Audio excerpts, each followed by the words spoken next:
दोस्तों एक समय था जब सुई से लेकर रॉकेट बनाने तक सभी काम इंसान अपने हाथ से करता था। लेकिन फिर धीरे धीरे साइंस और टेक्नोलॉजी का रिवॉल्यूशन आया और वही काम मशीन करने लगे। नो डाउट टेक्नोलॉजी ने इंसान के काम को आसान बनाया है, लेकिन इसने हमारे हाथ से कई सारे काम छीन भी लिए।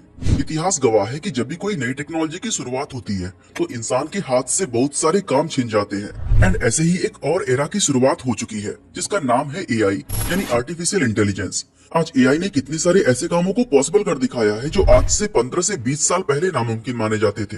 बिना ड्राइवर के चलने वाली सेल्फ ड्राइविंग कार्स, हमारे वॉइस इंस्ट्रक्शन पर काम करने वाली स्मार्ट डिवाइसेस, ये सारी चीजें आज काफी एक्साइटिंग लगती है। और देखा जाए तो ये हमारी लाइफ को बेहतर और आसान बनाने का काम भी कर रही हैं। लेकिन इसके पीछे एक कड़वी सच्चाई ये भी है कि एआई की चलती आज बहुत सारे लोग बेरोजगार हो रहे हैं। पिछले 15 सालों में गूगल ने सेल्स और मार्केटिंग से जुड़ी तकरीबन 70% जॉब्स खत्म कर दिए हैं। आज से 20 साल पहले तक कई सारे शोरूम्स एंड दुकानों में लोग केवल ऑर्डर टेकिंग का काम करते थे, लेकिन गूगल के आने के बाद लोग चीजों के स्पेसिफिकेशंस अपने फोन पर ही देख लेते हैं। अब जो एम्प्लॉइज टाइम के साथ खुद को अपग्रेड करके सेल्स कंसल्टेंट बन गए, उनकी जॉब तो बच गई, लेकिन जो लोग ऑर्डर टेकिंग का काम ही करते रहे उनके लिए कंपनीज में आज कोई काम ही नहीं बचा।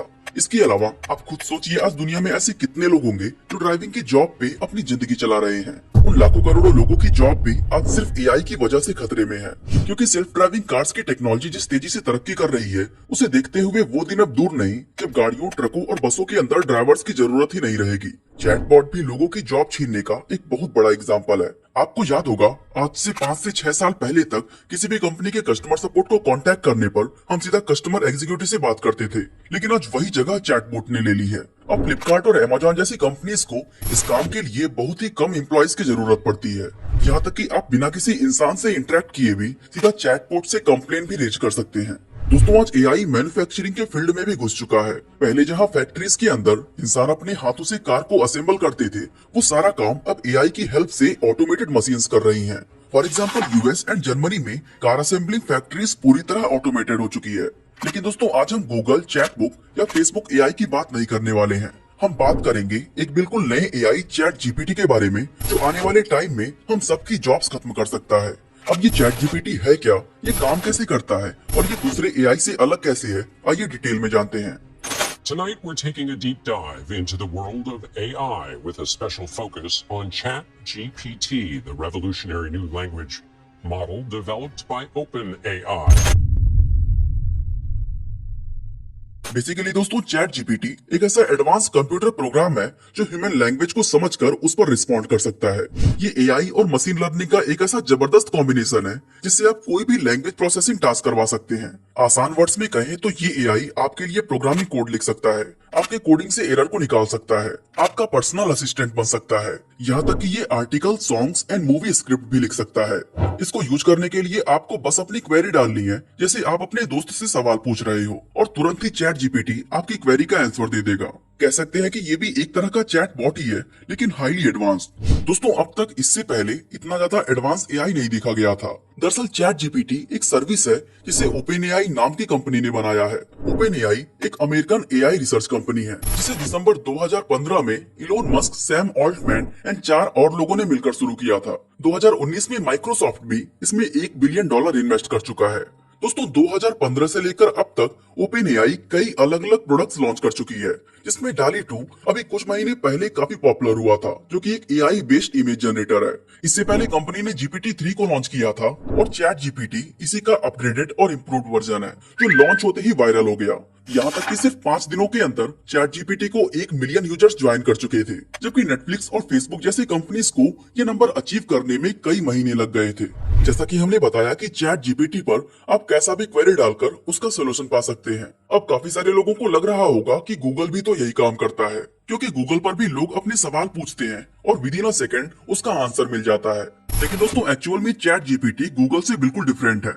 दोस्तों मुझसे बहुत सारे लोग पूछते हैं कि ट्रेडिंग कैसे शुरू करें। सबसे पहली चीज मैं उन्हें बोलता हूँ एक रिस्पेक्टेड ब्रोकर चूज करने को जो कुछ चीजें ऑफर कर रहा हो, जैसे बहुत अच्छी ट्रेडिंग कंडीशंस जो दूसरे ब्रोकर मैच नहीं कर सकते, बहुत कम ट्रेडिंग कॉस्ट जिस पर आप भरोसा कर सको, एडवांस प्लेटफॉर्म जो इमीडिएट एक्सेस देते हैं फाइनेंशियल मार्केट का, और दूसरी सर्विसेज जैसे इंस्टेंट विदड्रॉ विद 0 डिपॉजिट और withdraw fees, no overnight fees, 25 millisecond order execution and 24/7 live in app support. इसके लिए मैं आपको रिकमेंड करता हूँ एक्सएनएस, जो ऑफर करते हैं ये सारी चीजें।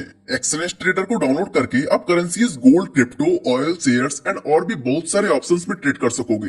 दोस्तों एक्सएनएस में कोई भी विड्रॉ की मैनुअल प्रोसेसिंग नहीं होती है। इसकी प्रोटेक्शन फीचर्स जैसे प्राइस वोलेटिलिटी प्रोटेक्शन आपके स्टॉप आउट्स को 30% तक रिड्यूस कर सकते हैं। सो देर किस बात की, एक्सएनएस के साथ अभी रजिस्टर करें। एंड अगर आप डिस्क्रिप्शन में दिए हुए लिंक से साइन अप करोगे तो आप जब भी एक्सएनएस पर ट्रेड करोगे आपको 25% आपके स्प्रेड बैक का वापस मिल जाएगा। लेकिन दोस्तों एक्चुअल में चैट जीपीटी गूगल से बिल्कुल डिफरेंट है। इसमें सबसे बड़ा डिफरेंस ये है कि गूगल के पास अपनी कोई मेमोरी नहीं है। यानी जब भी आप गूगल पर कोई क्वेरी डालते हो तो वो हर बार उसे एक नया इनपुट कंसीडर करता है। मतलब हम लोग गूगल से अपनी प्रीवियस सर्चेस के बारे में कुछ नहीं पूछ सकते, ना ही वो खुद उन सर्चेस को रीड कर सकता है। इसका मतलब ये है कि हम गूगल के साथ एक प्रॉपर कन्वर्सेशन नहीं कर सकते हैं। जबकि चैट जीपीटी पर आप जो भी क्वेरीज डालते हो वो सारे क्वेरीज को रिकॉर्ड करके अपना नेक्स्ट आंसर उसी के बेसिस पर देता है। जैसे अगर आपको जानना है कि चाइना की पॉपुलेशन आज कम क्यों हो रही है तो चैट जीपीटी आपको इसके बारे में पूरा एक्सप्लेन कर सकता है। फिर आप कहोगे कि मुझे केवल 20 वर्ड्स में बताओ, तो वो प्रीवियस आंसर को ध्यान में रखकर आपको एक नया आंसर देगा जो कि केवल 20 वर्ड्स का होगा। इस तरह आप एक बड़े से बड़े सवाल को भी आसानी से सॉल्व कर सकते हो। दोस्तों लोग इसे एस्से, नोट्स और कोड लिखने में भी यूज कर रहे हैं। इसके अलावा creative writing, story writing, summarising, ये कुछ ऐसे टास्क हैं जो दूसरा कोई भी एआई चैट जीपीटी से बेटर नहीं कर सकता है। आज चैट जीपीटी ने एक इंसान की प्रोडक्टिविटी को बढ़ाकर 10 लोगों के बराबर कर दिया है। खैर दोस्तों ये तो बात हुई इसके पॉजिटिव्स की, लेकिन चैट जीपीटी के कुछ डिसएडवांटेजेस भी हैं। इसका सबसे पहला डिसएडवांटेज ये है कि आने वाले टाइम में ये जैसे जैसे और ज्यादा एडवांस होगा, इसके जरिए राइटिंग, टेक्स्ट एडिटिंग, ट्रांसलेशन और एक हद तक कोडिंग जैसा काम भी ऑटोमेट हो जाएगा और इसकी वजह से लाखों लोगों की जॉब्स चली जाएगी। दूसरा ये कि लोग इसका इस्तेमाल कई सारे गलत कामों में कर सकते हैं। इनफैक्ट कुछ लोग इसके जरिए हैकिंग और फेक वेबसाइट क्रिएशन जैसे काम करते हुए पाए गए हैं। और यहाँ तक कि चैट जीपीटी से एक बंदे ने पेट्रोल बम बनाने का मेथड खोज निकाला। दोस्तों स्टूडेंट्स पर भी इस तरह की एआई का नेगेटिव इम्पैक्ट देखने को मिल सकता है, क्योंकि कुछ स्टूडेंट्स ऑलरेडी चैट जीपीटी से नकल करते हुए पकड़े जा चुके हैं। और क्योंकि इस पर सभी तरह की इन्फॉर्मेशंस इतनी आसानी से मिल जा रही हैं, इसलिए स्टूडेंट्स खुद से मेहनत करने की जगह अपने असाइनमेंट के लिए एआई की हेल्प ले रहे हैं। अब सवाल ये आता है कि क्या गूगल की तरह चैट जीपीटी को भी इतना वाइडली यूज किया जा सकता है कि ये हर एक स्मार्टफोन में मौजूद हो? वेल ये पॉसिबल तो है, लेकिन अभी फिलहाल ऐसा होता नहीं दिखेगा और इसका रीजन है कॉस्ट। दरअसल इस एआई सिस्टम को चलने के लिए बहुत ज्यादा कंप्यूटर पावर की जरूरत पड़ती है, जहां इन सिस्टम्स और सर्वर्स को मैनेज करना काफी महंगा पड़ रहा है। फॉर एग्जांपल चैट जीपीटी के एक आंसर की कॉस्ट गूगल की 100 वेब सर्चेस के बराबर है।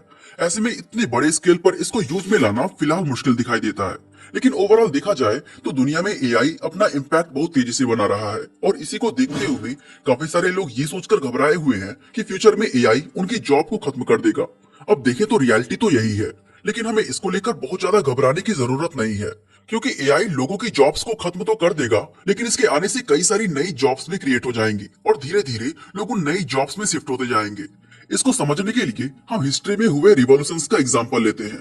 जैसा कि आप में से काफी सारे लोग जानते होंगे कि पहले हम इंसान एग्रीकल्चर का सारा काम अपने हाथों और जानवरों की मदद से करते थे, लेकिन फिर एग्रीकल्चर रिवॉल्यूशन आया और हम खेती में ट्रैक्टर्स और रिपर मशीन जैसी चीजों का यूज करने लगे।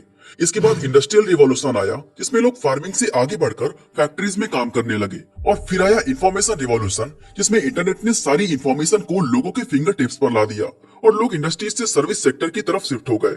ठीक इसी तरह अब एआई और ऑटोमेशन का रिवॉल्यूशन आ रहा है, जिसकी वजह से इंडस्ट्रीज में अब बड़े बड़े बदलाव होने वाले हैं। अब दोस्तों इंडस्ट्रीज काम कैसे करती है और कोई भी रिवॉल्यूशन आने से उसका जॉब्स पर क्या इम्पैक्ट पड़ता है, इसको हम सोशल साइंस के प्राइमरी, सेकेंडरी और टर्शियरी सेक्टर की थ्योरी से समझ सकते हैं। एक्चुअली प्राइमरी सेक्टर वो होता है जिसमें रॉ मटेरियल प्रोड्यूस किया जाता है, मतलब एग्रीकल्चर। इसके बाद सेकेंडरी सेक्टर में चीजें मैन्युफैक्चर की जाती हैं, यानी फैक्ट्री वर्क। और टर्शियरी सेक्टर वो होता है जिसमें सर्विसेज प्रोवाइड की जाती हैं, यानी बीपीओ और बैंकिंग जैसे जॉब्स। अब अगर हम एम्प्लॉयमेंट को इस थ्योरी के अंदर रखें तो पता चलता है कि प्री इंडस्ट्रियल सोसाइटी में करीब 65% लोग प्राइमरी सेक्टर यानी कि एग्रीकल्चर में काम करते थे, जबकि उस टाइम टर्शियरी सेक्टर यानी कि सर्विस सेक्टर में सिर्फ 15% लोग होते थे। लेकिन फिर जैसे जैसे टेक्नोलॉजी एडवांस होती गई और खेती में मशीनों का यूज किया जाने लगा, वैसे इसमें लोगों की जरूरत कम होती गई और इंडस्ट्रियल सोसाइटी में एम्प्लॉयज प्राइमरी से निकलकर सेकेंडरी और टर्शियरी सेक्टर की तरफ मूव करने लगे।